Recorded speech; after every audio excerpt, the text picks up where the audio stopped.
niin, Mikko Jokela. Kesä meni ja kärpäset ja lämmintää ulkona, mutta pelata pitää. Mutta tänään on varmaan hyvä mieli, kun sarja alkaa. On, totta kai. Ainahan tätä odottaa, varsinkin sitten kun jäälle mennään, niin se odottaminen alkaa ja se valmistautuminen on kuitenkin ollut tätä kohti koko ajan. Et kyllä on odottavat fiilikset ja vähän jännittänyt, niin kuin aina. No, jos vertaat fiiliksiin viime kauden alla, niin eroaks ne kauden alusfiilikset? Kyllä ne aina samanlaiset on. Sitä on niin kauan tietyllä tapaa odottanut tässä ja on harjoiteltu tätä kohti. On pelattu harjoituspelejä ja on pelattu CHL, mutta kuitenkin tämä itse liigapeli on kuitenkin liigapeli. Että ei se sinänsä se tunne on sama kuin viime vuonna ja aikaisemmilla vuosilla. Että sitä odottaa ja jännittää tässä aikansa ja sitten kun se tulee kohdalle, niin sitä niin se vaan odottaa, että se niin tulee positiivisena sitten ulos se jännitys sieltä. Joo. Viime vuonna varmaan oli tilanne se, että esimerkiksi tuo yleisössä ei oikein välttämättä tiedetty, että miten suhtautuu ja mitä odottaa. Viime kausi meni tosi hienosti ja voi sanoa, että mitalin syrjässäkin meidänkin oltiin niin kuin kiinni. Nyt on uudet haasteet, mutta ikään kuin jotenkin tuntuu siltä, että ehkä semmoinen katuuskottavuus jääkiekolla Kuopiossa palasi viime kauden. No kyllä mä ainakin uskon, että se on palannut ja ainakin mitä on kuullut ihan ketkä seuraa Kalpaa, niin on tullut paljon positiivista viestiä. Mutta niin kuin sanottu, niin viime kausi oli viime kausi ja toivottavasti ihmiset tietysti muistaa sieltä ne positiiviset asiat ja tämä kausi on taas uusi kausi. Että kyllä mä uskon, että meidän pitää tällä kaudella ansata taas omilla otteilla ja omilla hyvillä otteilla nimenomaan taas se, että yleisö innostuu tästä hommasta ja saa yleisö mukaan. Mutta kyllä mekin yleisöä tarvitaan ihan samalla lailla, että se on ihan selvä asia. No yksi asia on ennallaan se, että sä oot El Capitanalle kapteeni tuolla, niin onko kapteenille jotain erityistehtäviä näin niin ensimmäisen ottelun alla? No ei ole oikeastaan, että ihan samalla, että kyllä tuolla niin kuin kaikki osaa hoitaa itsensä, että ei mulla ole sen erityisempää tehtävää siinä, että omalla esimerkillä yritän näyttää vaan, että miten hommat menis, olisi tarkoitus mennä, mutta ei tässä nyt toisaalta hirveästi tarvitse esimerkkiä näyttää, että kyllä nämä meidän kaverit on sen verran ammattilaiset, että kyllä tällä niin hommat osataan hoitaa. Joo, se on varmaan totta, mutta yksi asia vähän huolettaa se, että kenraali meni niin kuin 9-0 perseelle, huolettaako se kapteeni? No ei oikeastaan, että siinä oli tietyllä tapaa reissu oli rankka, matkustettiin paljon oli pelaajia myöskin sivussa, että sinänsä se tuli aika raskaaksi sitten muutamalle.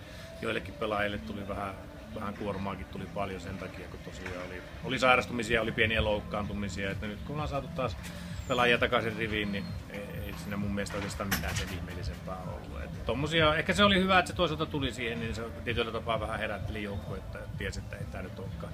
Ei tää ihan vaan niinku kävelemällä mene tää homma, että hommia vaatii tosi paljon, jos me pelataan pärjätään ensi kaudella. Pikkasen on joukkue vaihtunut, niin löydätkö sieltä jotain uusia uudenlaisia syömähampaita? No ei nyt oikeasti siis vaikea vielä oikeastaan löytää mitään uusia, että otetaan tässä, pelataan vähän aikaa ja katsotaan, että kyllä meillä on uusia hyviä pelaajia tullut ja varmasti ottavat paikkansa tässä näin, että tietysti pelit näyttää miten homma lähtee käyntiin, mutta on kova usko, että uusista pelaajista saadaan paljon apuja. Pelaako Kalpa samanlaista P-virta kiekkoa kuin viime vuonna vai onko jotain uusia nyansseja ja mausteita keksitty? No kyllä sillä on aina jotain pientä uusia nyansseja, mutta kyllähän se pelisapluuna on pitkälti sama, mikä on hyvä vaan, että kun meillä on nyt kuitenkin suurin osa pelaajista on, ketä on viime kauden joukkueesta, niin se on hyvin helppo sitten jatkaa siitä niin, että se oli monelle oli viime kaudella, se oli ihan, tai suurimmalle osalle se oli aivan uusi juttu, että siinä oli isompi tekeminen saa se iskustumaan pelaajien päähän, mutta tämä kauteen sinänsä se lähtö on helpompi, että se on ollut siellä jo ja suuri osa on pelannut sitä nyt, niin se on, että siitä pystyy sitten lähteä vähän kehittämään uusia juttuja, kun se niin sanotusti yksi sapluuna on siellä takaraivossa jo. Joo. Mitä siitä mietit?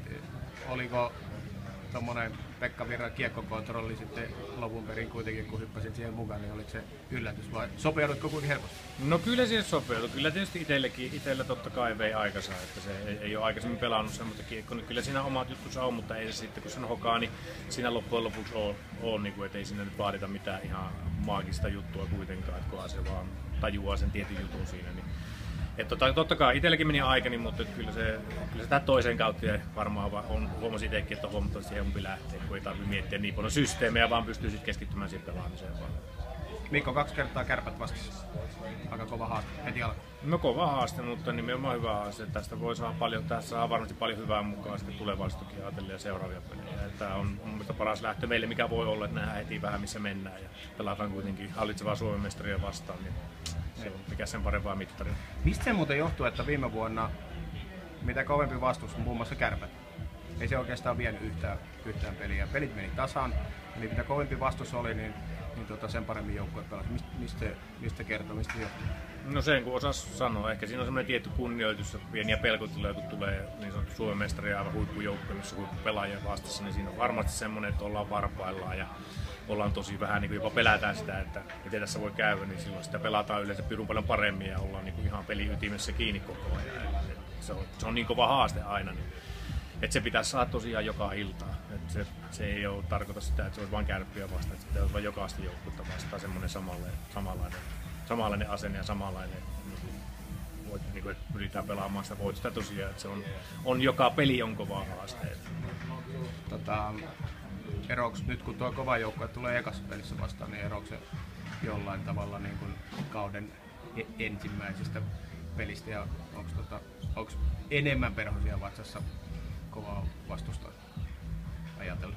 No ei nyt enemmän perhosia vatsa, ihan samalla tavalla, mutta niin kuin sanoin aikaisemmin, että Kärpät on hallitseva Suomen mestari ja on varmasti yksi vartioituneista mestarijoukkoista tälle kaudelle. Että kyllä siinä meillä on tosiaan paljon haastetta ja niin kuin aikaisemmin sanoin, niin tämä on meille tosi hyvä mittari. Me nähdään nyt missä me mennään ja missä meillä on sitten niin kuin parannettavaa ja miten tämä sitten meneekin. Ei se sen ihmeellisempää, ei muuta kuin lähdetään haastamaan. Joo, ja mitä isompi puu, niin sen kovemmin kaatuu. No se on justiinsa näin, että kyllä mä uskon, että me pistetään kyllä hyvin hanttia ja lähdetään voittamaan näitä pelejä. Joo, Mikko Jokela, onnea. Kiitoksia. Noniin, mä lähden lämmittelemään.